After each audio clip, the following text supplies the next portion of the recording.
Welcome back, another episode. How does Helena manage to get away? We Were the Lucky Ones' 8th episode opens with Helena being imprisoned in Montelupich jail in October 1944. She endures 3 months of non-stop torture, but her will never falters, and she keeps her Jewish identity a secret from the German soldiers. Helena is never invited to join her other Jews as they aid her and clean her up, even praying in Hebrew while they are there. Nearly every woman who was with Helena 3 months later had been shot or gotten rid of. Nevertheless, Helena receives her discharge documents at the 11th hour. It appears that Adam had been looking for her former master day and night for 3 months before he was able to finally send a note to him. He informs Helena that the Germans will wreak as much damage as they can before leaving because the Soviets are invading. When the moment comes, he asks Helena if she will speak on his behalf. Helena responds that her name is Helena Kurcs. Naturally, Helena concurs. Bella is expecting in February 1945, and Jakob has secured employment in the area that used to be the Lod ghetto. Naturally, children are the ones who suffer the most in situations like these, and even if Felicia is in better physical health than she was 3 months ago, she is internally damaged and in pain due to the hatred she endured at the convent.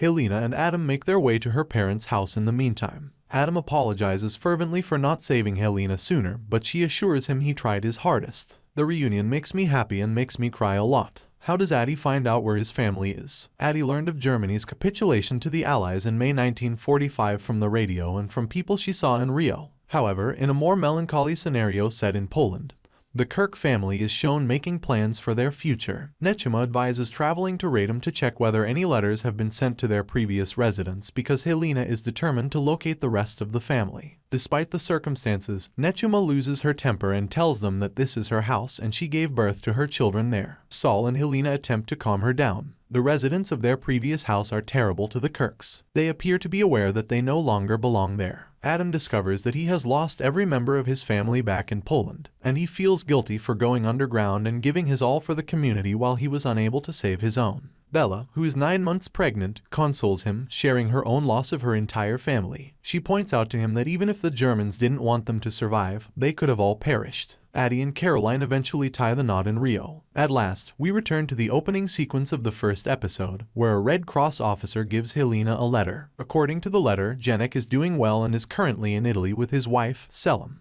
After receiving the news, Mila finally informs Felicia about her father, whom she had seldom heard about before. Adam finds out that Helena is expecting a child. The Kurcs seem to be able to laugh it off, grin, and make the most of their bad circumstances since they have better things in store. Herta, on the other hand, fights for the first time in years to own a house. She's not sure how to deal with the drawers or the stillness. When they eventually arrive in Italy, Mila climbs a lamp pole in search of her husband and brother. After having their small child, Bella and Jakob travel to America. Eliska and Caroline are both expecting in Rio. A man from the Polish embassy overhears Addie and Eliska as they are having a casual talk at a cafe. She tries to persuade him to move to New York so that their children can be best friends. When Addie finds out that he has a telegram, he rushes to it even though the embassy closes in 10 minutes because he cannot wait to find out whether any of his family members are okay. At last, Addie finds out that his family is doing well. 10 months later, in 1947, the Kurcs finally celebrated Passover together on the same large scale as they did all those years earlier, marking the conclusion of We Were the Lucky Ones, in addition to the entire family. For more videos, subscribe.